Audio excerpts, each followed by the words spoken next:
Night falls over the eastern Mediterranean, and, at once, both coasts are awake. Flashlights sweep the decks of a merchant ship in the Red Sea. A radar console in a U.S. destroyer hums, and a cramped operations room in Jerusalem watches a map painted with red arcs. Somewhere inland, a convoy slows at a checkpoint in Syria. In Beirut, a Hezbollah commander listens to a phone and quietly says, "They struck the depot. Answer has been ordered." In Tehran, the foreign minister speaks into a camera with practiced calm. "We will not tolerate assassinations on our soil." These are not isolated scenes. They are the opening frames of a story that has been scripted in the shadows for years. To understand whether Israel attacked first or simply answered a persistent campaign of pressure, we have to follow the invisible threads: targeted killings of scientists and operatives, the quiet sinking of a freighter off the Gulf, clandestine cyber intrusions into military networks, and a dozen proxy strikes across Iraq, Syria, and Yemen. Each act is both message and maneuver, a calibrated signal meant to change behavior without triggering all-out war. But signals accumulate. Misreading one can convert measured deterrence into rapid escalation.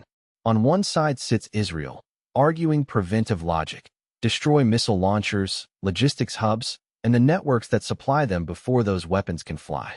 On the other sits Tehran, insisting its moves are retaliation for sabotage, assassinations, and an international chokehold of sanctions designed to throttle its economy and push its regional ambitions. Between them operate Hezbollah in Lebanon, armed with tens of thousands of rockets, Houthi brigades threatening shipping in the Red Sea, and Iraqi and Syrian militias that turn local flashpoints into broader fronts. The United States supplies intelligence, munitions, and a naval umbrella, a decisive variable that shapes choices on both sides. What changes today is technology. Drones, loitering munitions, and medium-range missiles have blurred distance and lowered the threshold for strikes. Intelligence and clandestine operations now write the preface to every visible attack, making the headline only the last sentence of a longer, secret narrative. The consequences spill outward: shipping reroutes, insurance premiums spike, oil markets wobble, and global supply chains feel the tremor. So who fired the first shot? The visible one the cameras saw, or the quieter blows that set the stage? In the next segment, we piece together the timeline, compare competing narratives, and separate propaganda from verifiable fact. If you want a clear map through the fog, stay with us and subscribe. Your questions will guide the next chapter. The visible strikes are only the tip of a long, deliberate pressure campaign. In dim intelligence rooms in Tel Aviv, analysts run through months of intercepted communications and satellite tracks, tracing a chain of logistics convoys, weapons transfers, and shadowy airstrikes that seldom make headlines. One operations officer mutters, "We can't wait until the launchers move out." The language is preventive: degrade the networks, crater the corridors, deny the enemy the capacity to escalate. That calculus explains many of the precision strikes attributed to Israel: surgical, timed, and carefully scoped to minimize broader escalation while delivering a signal. Across the border, Tehran answers with a different script. In a smoke-tinged briefing room, a senior advisor warns, sabotage will be met in kind. Iran's response channels the logic of asymmetric escalation: deniable attacks, proxy envelopes, public declarations that blur direct responsibility. Hezbollah in Lebanon sharpens the northern front, launching rocket salvos when political signaling demands it. Shia militias in Iraq and Syria puncture supply lines or strike bases tied to Israeli or U.S. interests. Houthi skiffs and drones in the Red Sea turn commerce into bargaining chips. Each actor amplifies the conflict without always acknowledging formal command and control, the textbook of layered, plausible deniability. New technologies make that ambiguity more dangerous. Drones, inexpensive and ubiquitous, can swarm defenses, map targets, and carry warheads with surgical effect. Medium-range missiles shrink distance and increase strategic risk. A hit that once would have been regional can now reverberate across capitals and markets. Air defense radars blink frantically. Navies reroute convoys. Oil prices stutter on news of a single strike. The United States anchors much of the deterrence calculus: carrier groups, intelligence sharing, weapons resupply, and diplomatic cushions that both restrain and enable partners on the ground.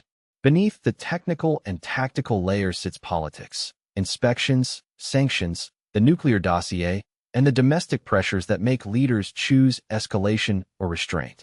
Clandestine operations, assassinations, cyber sabotage, covert strikes often write the preface to overt attacks, so the question of who attacked first is rarely binary.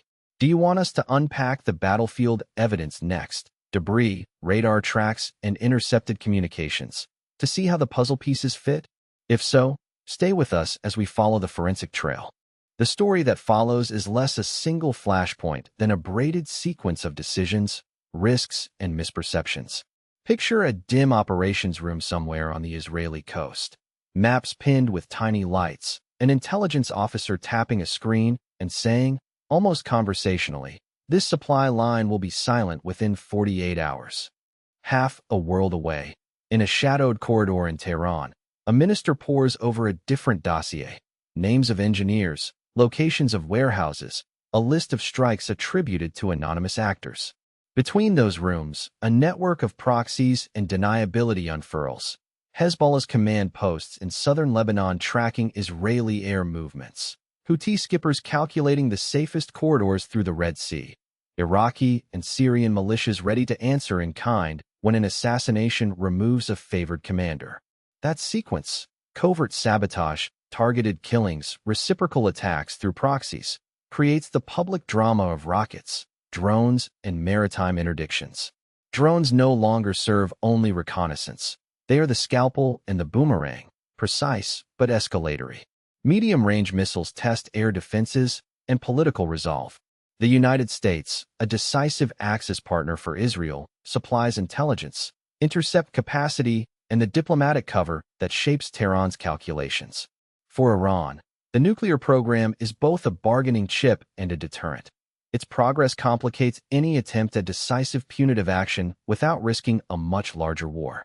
On the streets of Beirut and in ports from Dubai to Aden, ordinary lives register these strategic rhythms: trade delayed, insurance premiums spiking, families bracing for night alerts. Diplomats run on a thin wire. Condemnations in public, shuttle talks in private, sanctions calibrated to punish without pushing the adversary into irreversible choices. Each side frames its actions as defensive necessity. Each side sees the other's moves as proof of bad faith. This is not chaos without pattern. It is a deliberate choreography of coercion, signaling, and plausible deniability, where the visible attacks are usually the last act of a much longer play. As we trace these moves more closely, satellite images, intercepted communications, and timelines begin to reveal intent. Up next, we will reconstruct one recent episode step by step. What hit, who likely ordered it, and why it mattered. Before we go on, which claim do you find hardest to square with the facts so far? If you want this map of escalation with visuals and sources, subscribe and we'll unpack the evidence together. Before the first visible strike, the theater is a map of shadows. In a dim command room, analysts stitch satellite images to intercepted chatter, tracing a convoy across the Syrian desert, a warehouse in Beirut, a launch pad near T4 airbase. An Israeli intelligence officer, voice low and steady, explains why a single hit on a logistics node can ripple through an entire proxy network. No missiles move without fuel, no drones fly without spare parts. Across the border, an Iranian operations planner argues the reverse. Targeted assassinations and sabotage have become the persistent grammar of this conflict, forcing Tehran to answer in kind to preserve deterrence and prestige. Those private exchanges, leaked lines on encrypted apps, and the occasional anonymous brief to the press are the invisible preludes to open violence. On the ground, the hardware has reshaped choices. Swarms of loitering drones and mid-range ballistic missiles force air defenses to buy time rather than guarantee safety. In the north, Hezbollah tests salvo patterns against Israel's layered systems: Iron Dome, David's Sling, surface-to-air batteries, searching for gaps.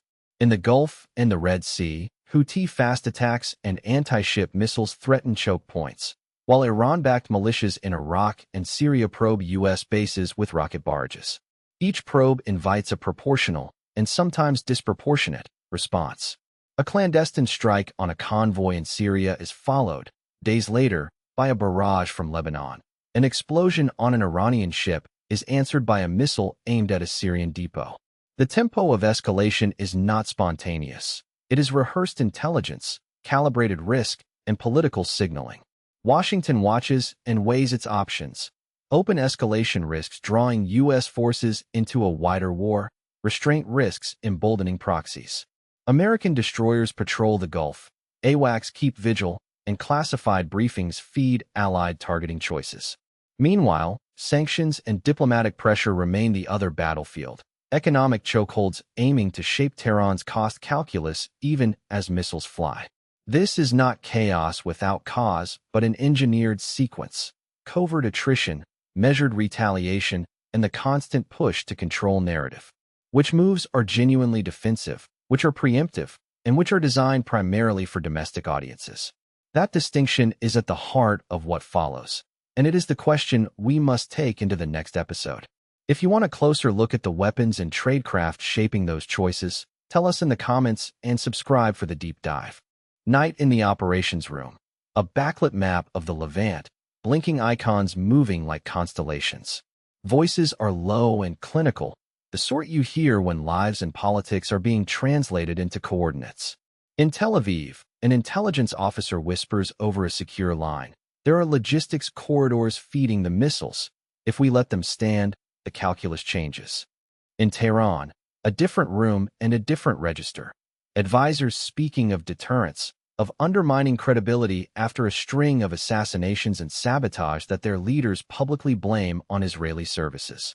Those two short exchanges, one preventive, one retaliatory, are the private grammar behind public bombardments. Across Lebanon, Iraq and Syria, the front is less a single battlefield and more a braided river of proxies. Hezbollah firing from urban belts, Iraqi militias probing supply lines, Syrian hubs used for transits, and Houthi skirmishes turning shipping lanes into perilous corridors. Each group has its own motives, local grudges, and degrees of autonomy, but all operate inside a strategic lattice where actions are calibrated to send messages without triggering total war.